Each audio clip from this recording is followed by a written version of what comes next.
Síðan það bara þannig að Kristrún og Þorgerður sætt sig við Ingu, ég ætla að segja kröfur Ingu, ef að það yrði, að þá sér maður nú fram á það að það þyrfti að svíkja þar einhver lofvörð vegna þess að Viðreisn fer fram með svolítið ábyrga hagstjórn á meðan að og Kristrún með en samt þó þannig að hún vill auka skattheimtu 100 milljarða eins og við talaðum og auka útgjöldin.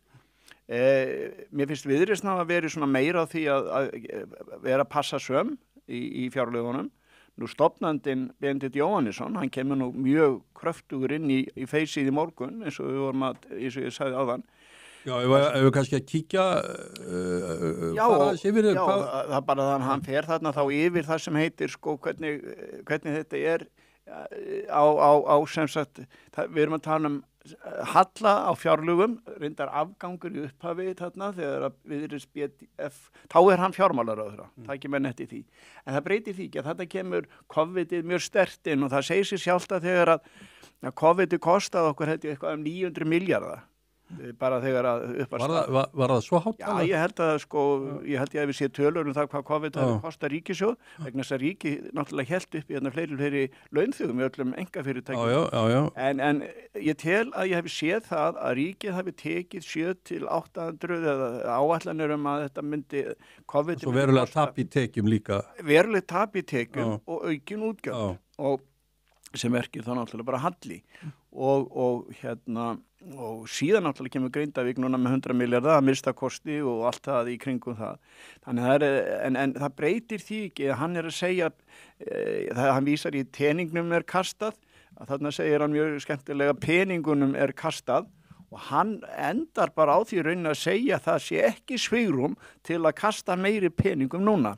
Þannig að hvað erum við að tala um? Stofnandi Viðreisnar, fyrsti formaðurinn, hann að senda þessu þríeykinu, valkyrjunum þremur, hörð skilaboðum það að það sé ríkisfjármálin sem skipti öllu máli og það þýði ekkert að fara núna á eitthvað útgjaldafyllir hjá nýrri ríkisstjórn. Nei.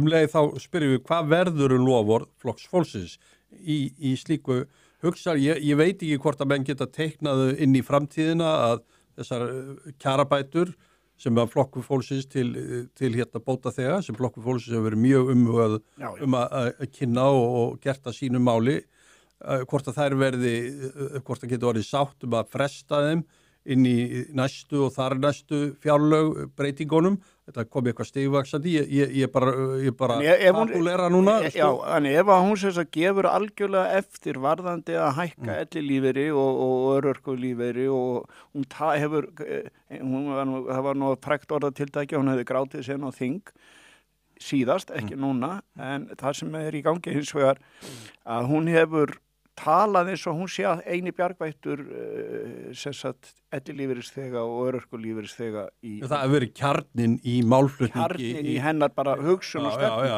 kjarninn málflutningi Flokksins og meðan að Viðreisn flokkur. Og þeir eru hægt að fyrirgefa með fyrirvændi formann hagsmunasamtaka heimilana að inni, verkalýðsleiðtoga eins og Ragnar Þór.